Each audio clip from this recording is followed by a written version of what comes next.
कौशाम्बी सांसद और भाजपा के राष्ट्रीय मंत्री विनोद सोनकर ने विपक्ष पर तगड़ा निशाना साधा। बता दें कि देश और प्रदेश में कोरोना की दूसरी लहर से हो रही मौतों को लेकर एक और विपक्षी पार्टी ने भाजपा सरकार और उनके सरकारी सिस्टम को लेकर हमलावर हो रहे हैं। वहीं भाजपा के राष्ट्रीय मंत्री व कौशाम्बी जिले के सांसद विनोद सोनकर ने विपक्षी पार्टियों ने नेताओं को इसके जिम्मेदार माना है। भाजपा के राष्ट्रीय मंत्री और कौशाम्बी के सांसद विनोद सोनकर शनिवार को कौशाम्बी जिले के दौरे पर पहुंचे थे। उन्हें वहां सबसे पहले अधिकारियों के साथ बैठक किया।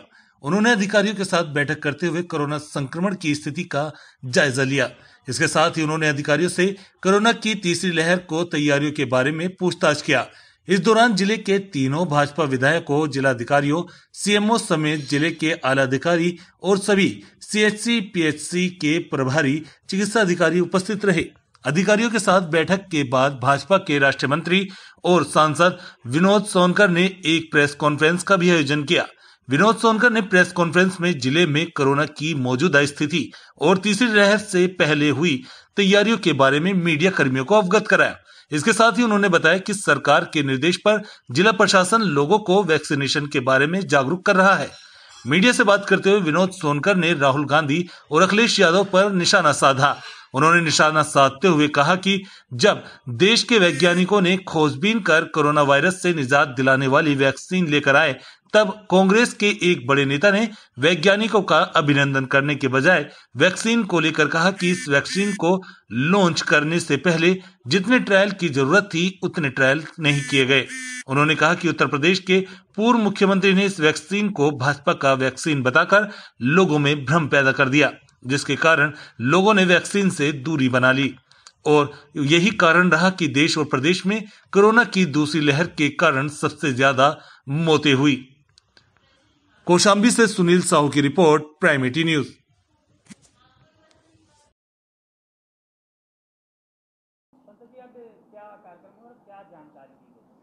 आज जिला स्वास्थ्य समिति की बैठक की गई और कोरोना वेव 2 के समय इस जनपद में क्या स्थिति रही, क्या तैयारी थी और कितनी जांच की गई, सभी चीज़ों की समीक्षा की गई। और साथ ही साथ जिस तरह से देश और दुनिया के विशेषज्ञ थर्ड वेव की संभावना व्यक्त कर रहे हैं, उसकी तैयारी को लेकर भी पूरी समीक्षा की गई। निश्चित रूप से जिस तरह से माननीय जिलाधिकारी के नेतृत्व में और सीएमओ साहब के नेतृत्व में जनपद कौशाम्बी में चाहे आपकी जांच रेट रहा हो, चाहे पॉजिटिव रेट रहा हो, चाहे मोर्टेलिटी रेट रहा हो, चाहे रिकवरी रेट रहा हो, वो सबसे बेहतर रहा है। उसके लिए निश्चित रूप से कौशाम्बी जनपद का जिला प्रशासन, विशेषकर से डीएम साहब और मुख्य चिकित्सा अधिकारी उनके नेतृत्व में जो किया गया है बहुत शानदार रहा है। आपने जैसा कहा कि जो देश में इतनी ज़्यादा कैजुअलिटी हुई है उसके लिए विपक्ष निश्चित रूप से यदि विपक्ष ने सकारात्मक भूमिका निभाई होती और जिस समय देश के वैज्ञानिकों का अभिनंदन करना चाहिए था, देश के लोगों को बचाने के लिए वैक्सीन के पक्ष में खड़ा होना चाहिए था, उस समय विपक्ष मुद्दाविहीन विपक्ष राजनीति कर रहा था, घटिया राजनीति कर रहा था और वैक्सीन को लेकर दुष्प्रचार कर रहा था।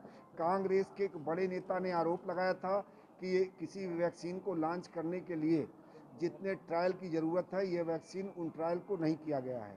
और उत्तर प्रदेश के एक जिम्मेदार नेता और पूर्व मुख्यमंत्री ने जिस तरह से इस टीका को भाजपा का टीका कहा और समाज में भ्रम पैदा किया, उसके कारण बहुत सारे लोगों ने टीकाकरण नहीं कराया, जिसके कारण देश और प्रदेश में बड़ी मात्रा में कैजुअलिटी हुई है।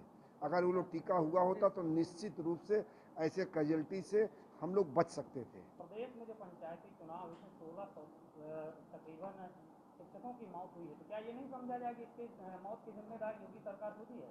नहीं, बिल्कुल योगी सरकार नहीं है। पंचायत चुनाव पहले से प्रस्तावित था और हाईकोर्ट का भी एक निर्णय था और चुनाव के शुरुआती समय में इस तरह का संक्रमण तो कहीं दिखाई नहीं पड़ा, लेकिन बाद में चुनाव समाप्त होते होते थोड़ा रेट बढ़ा।